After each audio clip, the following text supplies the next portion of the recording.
Hey there, I am Christie Ruffino, former broke single mom turned CEO of 2 six-figure businesses and best-selling author with 15 books. But it wasn't always like this. Not long ago, I was a hot mess.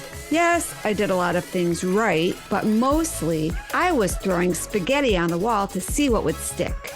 Fast forward past many failed attempts and a few incredible victories, I not only get to share what I've learned along the way, I get to bring together top influencers as they share their empowering stories, insider secrets, and valuable resources that can be used right now to step into your power. So, if you're an ambitious entrepreneur, or possibly one in the making, and you're looking to create a business and life that lights you up, well, then you're in the right place.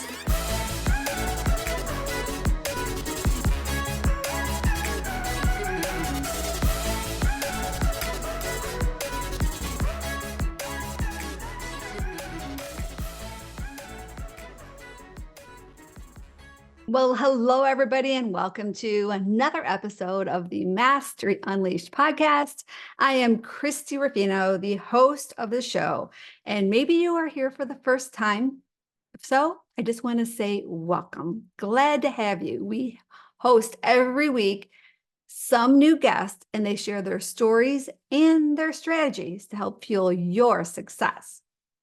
And maybe you're a longtime listener, and if so, I just want to thank you for your loyalty and your ongoing support. And today we have a great guest. Her name is Mary Ann Stenquist, and she is going to share how you can become unshoppable. That doesn't mean unstoppable, no, unshoppable. She has a successful career as a spending coach, and she is passionate about helping women become unshoppable based on her story and all of the new wisdom she is sharing with our audience today, and free gift. Of course, we always have great resources in our gift vault. So make sure you stick around to the end to get the link so you can grab a hold of Mary Ann's spending type quiz and have access to the rest of the gifts in our gift vault. So hang tight and we'll be right with you with the rest of our show.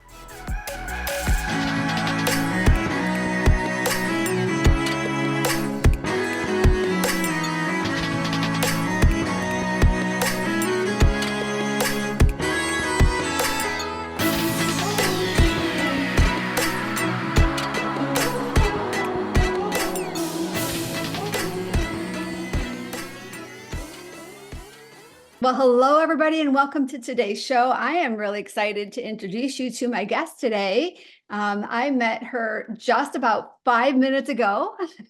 We connected online, and I'm really excited to get to know her more. I read her bio. It's incredible. What she does is pretty unique. And so I'm looking forward to the show almost as much as all of you. So I want to welcome you today, Mary Ann. Welcome. Thank you so much for having me. Yeah, I am excited. When I got your info and I read what you did, I thought, wow, this looks pretty unique. I've never met anybody that helps people become unshoppable. Now, that's not unstoppable, it's unshoppable. Yes. Yeah, it was born out of necessity. I found myself in this cycle of overspending, and I was trying to figure out how to become unshoppable, how to stop spending before it happens, because budgeting is kind of passive. You set your budget and you forget it, and your spending doesn't happen on paper when you're looking at your budget. And so I just looked everywhere and I couldn't find anything. I mean, the extent of what I found was that we shop to get dopamine, and that was it. And I was like, there's so much more to that. There's so much more to that. And so I started looking into the science of why we buy and what leads us to the store in the first place. And it was shocking. As soon as I made those connections, it was like, why is no one talking about this? We're putting band-aids on wounds that aren't going to be healed with a band-aid. So Okay, well, we're going to definitely dive into that in the second half, but I want to first dive into your story because you alluded a little bit to the fact that this is something that you kind of found a solution for because of something that you lived through. And I know that's what a lot of my clients do. We've been working with women for, gosh, 11, almost 12 years now, helping them share their story. And so many of them realized their mess became their mission. So it sounds like that's similar with you. Very much so. Yeah, I've been struggling with overspending for years, and traditional budgeting just didn't help. And I'd been saying for years, I need to stop spending. I need to do better with money. I need to budget. And, those were just kind of wishes and things I tried to do, and it just didn't help. But it really got to a breaking point when I hit kind of this 3-year just low where I had 2 young kids. I've had chronic migraines daily for 5 years, and it just hit a really low point in my life where emotionally, physically, mentally, I was just done, and I couldn't guilt myself into doing anything. I just was done. And so I turned to shopping, I turned to spending, I turned to all the things that distracted me from the real issue. And it was fun for a time, and then the guilt quickly caught up, and I just finally decided, you know what? I would love to afford childcare. I would love to afford house cleaning services, meal delivery services, things to just make my life easier. But I was looking at the numbers and we couldn't afford it. And so that's when I just decided, you know what, something's got to change because I'm just at rock bottom and I need help. I didn't have family support close by. I didn't have a lot of like friends. And so it was really just a low point, and my mess became my mission where I just wanted to fix the problem at the root cause and not just put a band-aid over it. And budgeting kind of put a band-aid on things. And I don't know about you, but the two things I hate in the world are dieting and budgeting. Those Yeah, are the and things I sticking to hate. the budget, right? Yeah, Sticking to it's the diet. mhm. Yeah, because they felt so restricting and they Yes. felt so limiting. And and yet that's when I started looking at my spending, and I saw all the money I was spending on things that I didn't care about, things that didn't bring me true joy and satisfaction. Yeah. And that's when I went, you know what? I have the power to change this. I just need to change where the money's going. I'm spending way more unintentionally without even thinking. If I just am more mindful about my spending, that's half the battle. And a lot of us think it's an income problem when most of the time it's a spending problem. Yeah. Yeah. I know I've dealt with definitely different seasons in my life where I found shopping to be like a pleasure, like a something I would do to go feel better. And Mhm. not all of the time, right? But I mean, yeah, it's great when you can go buy something that you want or buy a new dress for this event or, get all these great sales, but it creates other stress if it's stuff you don't need and if it's stuff that's not in your budget. And then I know I recently moved a couple years ago and I kind of looked around my house and then, a lot of the stuff I moved, a lot of the stuff I, put in storage, but about half of everything I own, I either gave it away and sold it. And Yeah. I looked around at this massive garage sale that we had for probably like 5 weekends in a row. And what I sold it for was pennies on the amount of money I spent to buy it all. Yeah. Right. And so we accumulate stuff and it's just crazy how it builds and then it creates other problems. Yeah. So sounds Absolutely. like Yeah. I And think a lot I of people can relate to that. yeah, and I found myself buying clothes and accessories, things to make me look good, better on the outside than I did on the inside. Yeah. And, I would have loved to, like, honey, let's go for a date night once a week. And I was buying these nice things to go to plays, to go to these nice events. And then we never went because there was no money to go to those things. And so it was like, this doesn't fit, these two things don't go together. And instead of, buying for this life that I wasn't living, I decided, why not live the life that I really want to, and live the life that truly brings me joy. And that's when it all changed for me, was finding that motivation, finding that reason that, no, I don't want to buy this thing. It's only going to bring me that temporary happiness. What I'm really buying, what I'm really looking for is Mm. purpose in my life. And that can't be bought a lot of the times. You have to discover that within yourself. Yeah, yeah, that is so good. So, if you're listening right now and you are relating to both of these stories, Mary Ann's and myself, however, you think, oh, it's not that bad. I'm not like Merelda Marcos, where she had, millions of dollars worth of shoes. It doesn't have to be something like that. It could just be the fact that you are shopping for the wrong reason. And you may have enough money where it doesn't get you into trouble, but sometimes if we don't get that inner thing met, we just keep trying to, like you said, put the band-aid on, kind of fix the problem. And so I'm really excited for our second half of this conversation, because I want to learn a little bit about how we can rip that band-aid off and fix it, so we don't have to have these feelings around the guilt around and all of the other things that go through our brain when we can't stop, right? I'm sure it just creates more like this snowball effect. Yeah, absolutely. Yeah, yeah. Yes. So, and I know a few people that I hope are listening. I'm not going to name names, and I may send this recording to them once we get it aired. But no, it is definitely, I'm really looking forward to the second half of this conversation. So, everybody hang tight. We're going to take a quick commercial break, and then we're going to come back with Mary Ann Stenquist, and we're going to talk about how you can become unshoppable.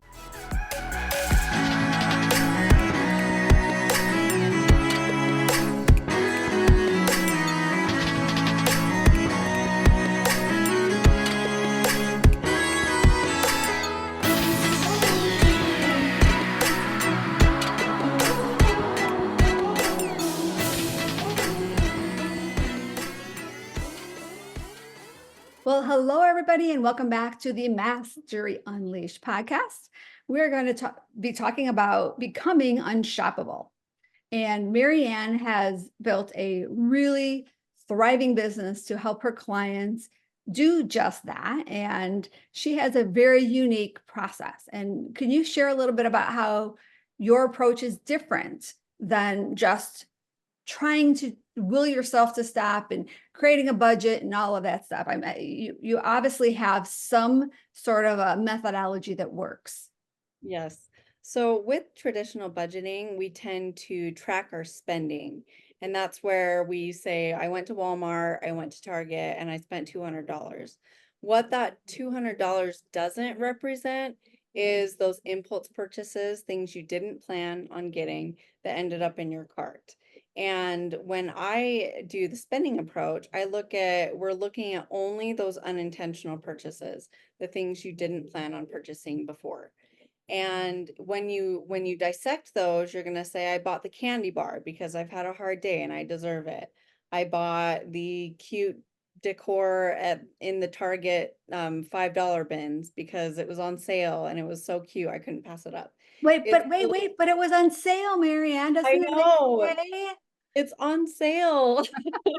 And that's the thing, is that justification comes immediately after. It's, I want this. It's on sale, so how can I not buy it?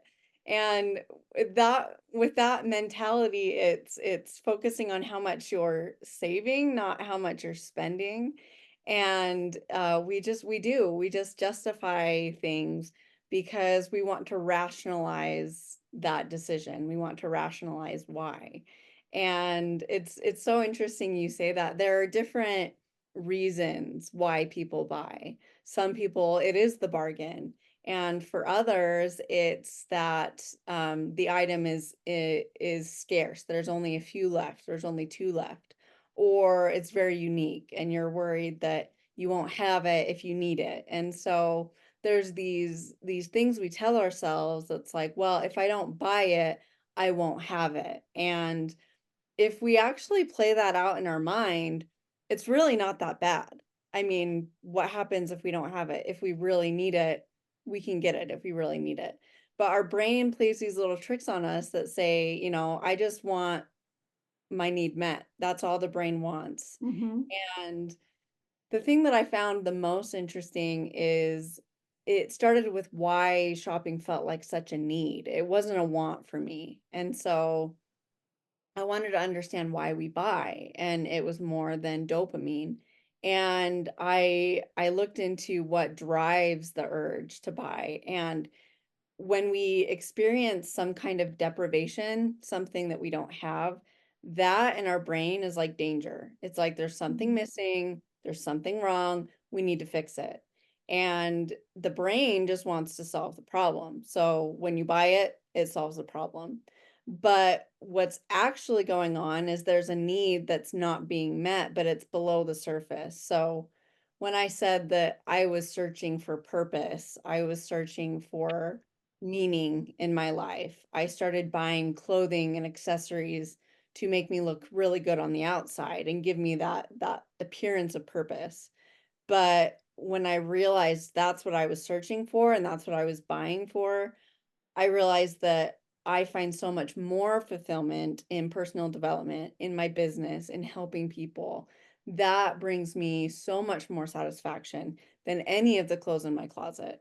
And you think of people that spend money on vacations, they're looking for an escape. They're looking to escape that day-to-day life. How can you spend less money just doing day-to-day escapes, just doing little things that don't cost an arm and a leg? It's those things that bring us that true value that really don't have that big price tag that we seem to be drawn to. So if somebody's listening right now and they are in this cycle of spending, I know I remember, gosh, as a young before as a teenager, hearing my dad get so frustrated with my stepmother because she just kept buying things. Everything was on sale, and she'd have bags and bags of things that were on sale, but she never even wore them or she never used them. And she'd have two or three of things, and she wasn't necessarily a hoarder because I think that's a whole different thing. But she just kept racking up her credit card and he'd pay it off and she'd just buy more stuff. And so I have that extreme vision in my head. But then there are not so extreme visions or situations where maybe you're not getting into a ton of debt but you're still using shopping as a way to fill a void. Absolutely. Yeah. The question I like to ask is, what are you escaping from? What are you running from? And it even comes down to just the reasons why we start scrolling on our phone, start scrolling mindlessly. We we oftentimes experience a negative emotion, and instead of figuring out why we're feeling that way, we just go to our phone. We just start scrolling. We want to get away from that feeling. Mhm. And that type of distraction, it's like, what are you distracting yourself from? What are you distracting yourself with? It's the same with food. We go to the pantry, we're not hungry, but we need to stop and ask ourselves, am I hungry? What am I looking for? And am I really going to get it eating chocolate? And just asking ourselves those questions, because those are the same types of feelings that lead us to the stores, that lead us to online shopping. And that's what we need to start becoming aware of if we are going to become unshoppable.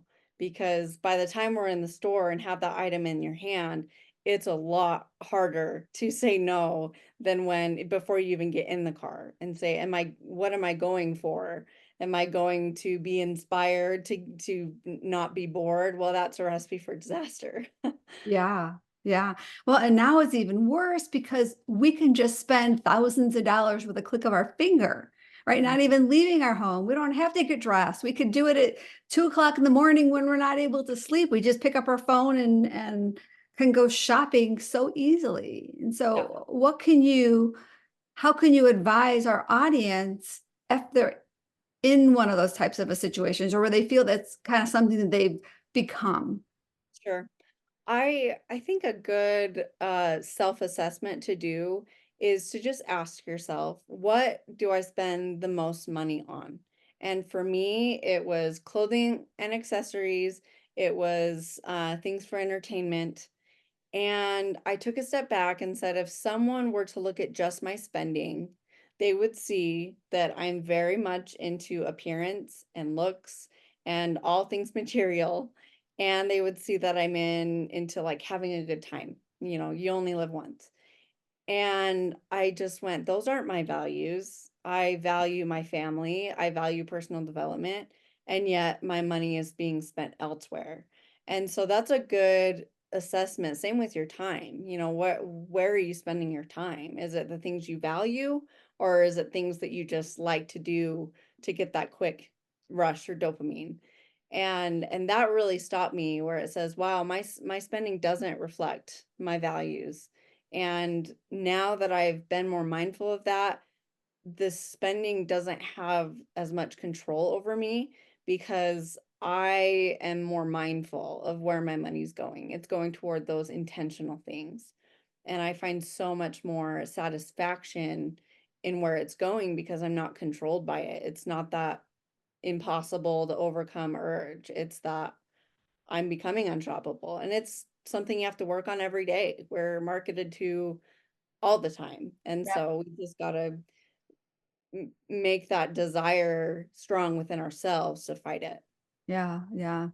I know at one point, one season of my life, I had to, anytime I wanted to buy something, I had to ask myself, was this a want or a need? Is this a want or a need? That helped a little bit, right? But I still, fumbled here and there. I want to bring up the topic of family because you mentioned that a couple times that your value is family. However, if somebody doesn't recognize that and they're continuing on this path of spending, and the family, especially the children, are seeing that, that creates a story for those children to continue that cycle. Yeah. Yep. Absolutely. And I had a really hard moment where it was, I mean, a week. I know it was probably days from my daughter's birthday. And I was just on this obsession to just have a bunch of purses in different colors and have them match outfits so that I could look just all put together. And it was like, I don't have gifts for my daughter all the way, but at least I have my purse. You know, it was just so like that's twisted. Something needs to stop. And Right. and yeah, we forget that our kids are watching and our kids are sponges and they absorb what we do, and we want to teach them that the value and love isn't doesn't come from material goods. It comes from experiences, it comes from time. That's really all the kids want is time with you. And Mhm. my daughter actually, she was watching me scroll on my phone and she saw that I was just scrolling, just that infinite doom scroll.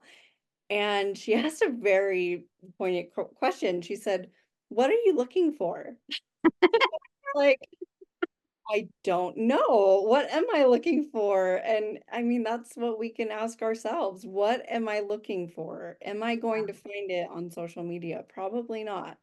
What am I looking for? Am I going to find it on Amazon? You'll probably find a lot of things, but not things of what you're really looking for. And that's when it takes time to just do that soul searching.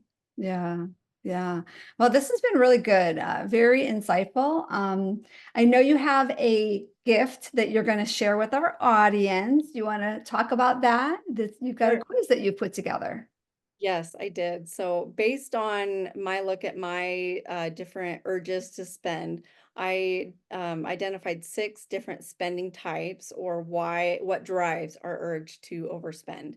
And so it categorizes those main reasons. And when you take the quiz, you can identify your primary spending type. So the link is the show notes, and you'll take the quiz, put in your email, and that will send you your results for what your spending type is, and then an invite to my free Facebook community that you can join to get free trainings, workshops, and just join other women and people trying to become unshoppable.